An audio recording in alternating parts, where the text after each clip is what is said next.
नमस्कार। आज बात करते हैं उस एक सपने की जो देश के लाखों नौजवान देखते हैं, वर्दी पहनने का सपना। और इस सपने को हकीकत में बदलने का एक बहुत बड़ा, एक सुनहरा मौका सामने है, एसएससी जीडी 2025। तो आइए इस सफर की पूरी जानकारी को अच्छे से समझते हैं।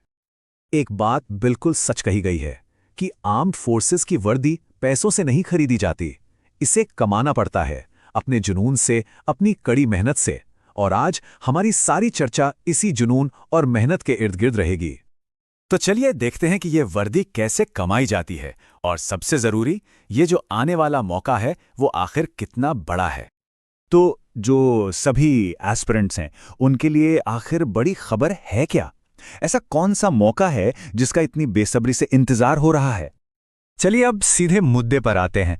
ये जो 2025 का अवसर है, ये इतना खास क्यों है और इसके बारे में अभी से इसी वक्त जानना इतना जरूरी क्यों है?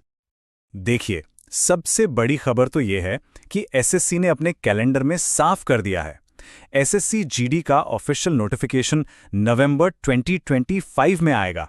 इसका मतलब क्या हुआ? मतलब साफ है, तैयारी शुरू करने का जो बिल्कुल सही वक्त है वो अभी है, इसी पल है। और सुनिए, इस बार की भर्ती ना ऐतिहासिक होने वाली है। क्यों? इसकी वजह एक नहीं कई हैं। पहला तो बीएसएफ में 16 से ज्यादा नई बटालियन बन रही हैं, मतलब 18,000 से ज्यादा लोग। फिर आरपीएफ कांस्टेबल की भर्ती, वो भी अब एसएससी जीडी के अंडर आ गई है।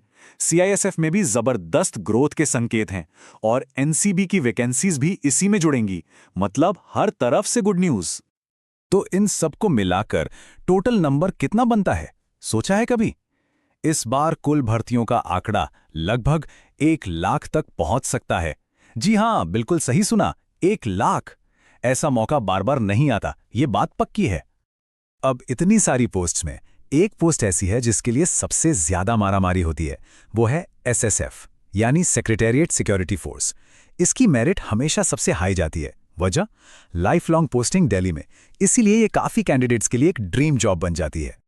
तो ठीक है, मौका बहुत बड़ा है, लेकिन इस मौके को पाने के लिए चैलेंज क्या है? आइए अब परीक्षा के पूरे ब्लूप्रिंट को, उसके स्ट्रक्चर को समझते हैं। सबसे पहला पड़ाव, कंप्यूटर पर होने वाला एग्जाम। 4 सेक्शंस हैं, रीजनिंग, जीके, मैथ्स और इंग्लिश या हिंदी में से कोई एक। हर सेक्शन से 20 सवाल, तो कुल हो गए 80 सवाल 160 नंबर के। लेकिन टाइम है सिर्फ 60 मिनट। और एक चीज का खास ख्याल रखना है, नेगेटिव मार्किंग। हर गलत जवाब पर 0.25 मार्क्स कटेंगे। सीधे शब्दों में कहें तो अगर 4 सवाल गलत किए तो एक सही सवाल के नंबर गए। यहां स्पीड और एक्यूरेसी दोनों ही किंग हैं। रिटन एग्जाम क्लियर करने के बाद अगला पड़ाव है फिजिकल, यानी पीईटी। इसमें मेल कैंडिडेट्स को 24 मिनट में 5 किलोमीटर दौड़ना है, और फीमेल कैंडिडेट्स को 8.5 मिनट में 1.6 किलोमीटर। इसके ठीक बाद होता है पीएसटी, यानी फिजिकल स्टैंडर्ड टेस्ट। यहां पर मापदंड देखे जाते हैं। पुरुषों के लिए हाइट कम से कम 170 सेंटीमीटर और चेस्ट 80 सेंटीमीटर, जिसमें 5 सेंटीमीटर का फुलाव जरूरी है। और महिलाओं के लिए हाइट 157 सेंटीमीटर। हाँ, कुछ कैटेगरीज और रीजन्स के लिए इसमें छूट भी मिलती है। ओके, तो अब हम एग्जाम का पैटर्न समझ चुके हैं। अब आते हैं सिलेबस पर, और सबसे पहले उस सब्जेक्ट की बात करते हैं जो मेरिट बना भी सकता है और बिगाड़ भी सकता है, मैथ्स का सिलेबस देखें तो एक चीज बिल्कुल साफ है। मोटा मोटा 80% वेटेज है अरिथमेटिक का, यानी अंक गणित का, और बाकी का 20% एडवांस मैथ से आता है। तो इससे क्या पता चलता है?